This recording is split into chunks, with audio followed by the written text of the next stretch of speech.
One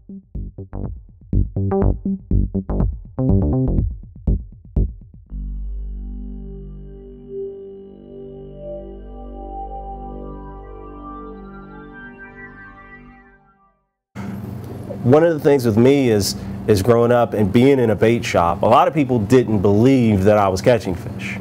And I kind of started the show to kind of prove to them, yes, I am catching these fish. You don't believe me? I'm catching these 3-pound bass, these 2-pound bass. I'm catching quite a few. I'm releasing them and putting them back. I'm not taking pictures. I'm not bringing them home, but I'm catching them. Sure. And people are saying, no, no, you're not catching these fish. You're not catching these fish. And so finally, I just kind of had to turn the camera on and go, okay, here goes the proof. Let's put it on the internet for the whole world to see. Sure. Now, obviously, you've got the GTN show. How is it going to be different than what? Obviously, you want to keep the same spirit. In what ways is it going to be similar and different than the shows we've been watching online? Well, of course, we've got a different time frame. So I'm dealing with 28.5 minutes instead of 8 or 9 minutes. Sure. And so there'll be a lot more fish, similar spirit, hook the fish, show you the spots, fishing in Central Ohio, but just more fish. Sweet. More fish, it's longer, and so you get to see more. Just a little more instruction there. In the online show, I don't always have time for instruction. It's like, hey, I want to show you, 3 good fish, 3 or 4 good fish. I want to show you from the moment I cast out to when I set that hook to when I bring the fish in, talk about it and put him back. I want to show that all to you. And when I do that and run the intro and the exit, I'm up to 8 minutes. So it's time to quit after 8 minutes. Sure. Not much instruction.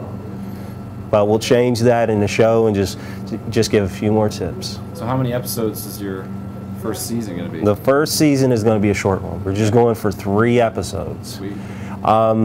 We're a little late. It's a little late in the spring, and as you run into the summer months, guys are actually fishing. They're not watching fishing shows, they're fishing.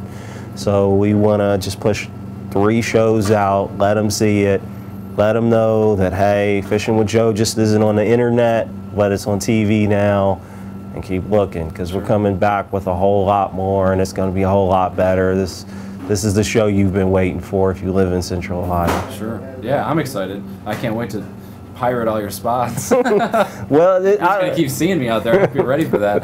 Well, that's that's one of the exciting things. I go out on the water now, and when I go out on the water, I see lots of guys out there, and they come up to me and they say, "Hey, Joe, thanks for the spot, man. I didn't know there were any fish down here, but I see you on the internet and you're catching fish, and so I thought I'd come down here and try it out." And you know what I say? I say, "Hey, man, I hope you catch a big one. I hope you catch a real big one. Practice catch and release, put those fish back and save some for the next guy. But I hope you catch a big one. Keep watching the show. This is your spot now." Sure. You cherish this spot as much as I cherish it. Yeah. That's for all the anglers out there. My motto, I do it for the love of the sport and because no one else does, and so that's what I do. I do it for the love of the sport. For every guy that's out there casting a fly rod, or he's got a spinning rod, his bait cast rod, whatever. If he's just meat fishing for some crappies or some catfish or whatever he's doing, I'm for that little guy. Sure. Well, talk to me about, I read it on your bio, and then you've mentioned a couple times here about growing up at a bait shop. Absolutely. What was that? I mean, where was it? I know it was your family owned, correct? And it was in Columbus. Tell me about where it was, what it looked like, what you did, and what it taught you. Maybe a couple of the key things that it taught you. Well, absolutely. The family ran a small bait and tackle shop for a little over 50 years. We started on Mount Vernon Avenue and then moved to the end of 2nd Avenue. Then we moved to the Linden area near the intersection of Joyce and Hudson. Okay. We were in the last location I think about 20 years. So I did most of my growing up in the Linden area at that bait shop. It gave me a chance to just work with anglers every day to see what their struggles were. And I got to see them walking in the store with their head hanging down, no fish, no fish, no fish. And then, you know, to teach them, to show them, to say, hey, here's a spot where you can go and catch some fish. And then to see them go away, and then to see them come back next weekend and light up. Like, hey man, I went down there and I caught some fish. I caught some fish, thank you.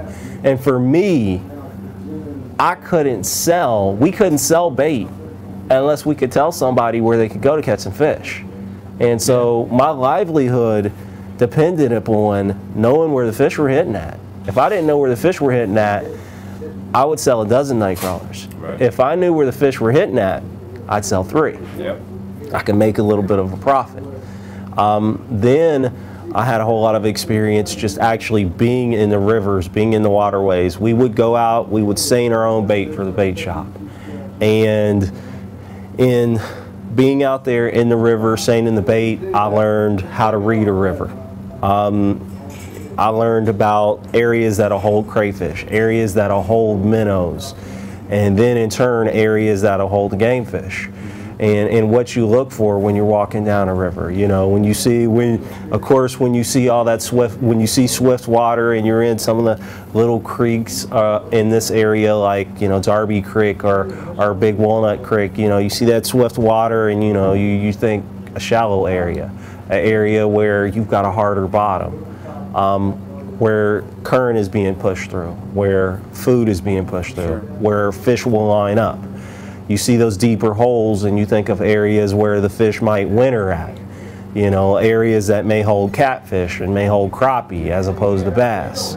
So you learn to just read the river, you learn to know the rivers, just become intimate with the rivers. And then once you're taught that, and you take someone else's knowledge and then you put your knowledge with it, then you become a powerful angler. You become powerful within your knowledge and what you know, and then you begin to be able to transcend that.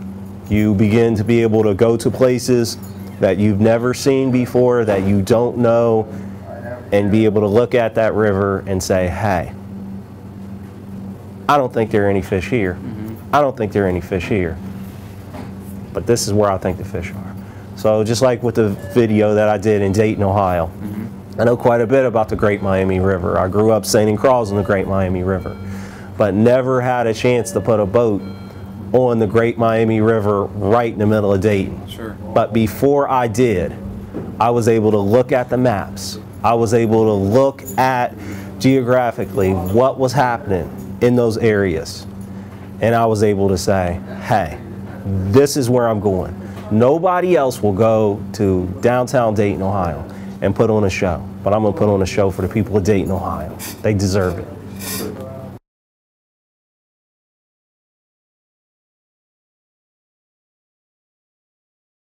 Fishing with Joe is proudly brought to you in part by R&R Bait and Tackle, the best bait and tackle service in the Buckeye State. Check out my favorite web service, EasyWeb. It's professional, it's affordable, changes anytime you want. Call toll-free 1-877-MyEasyWeb or sign on to 1-877-MyEasyWeb.com.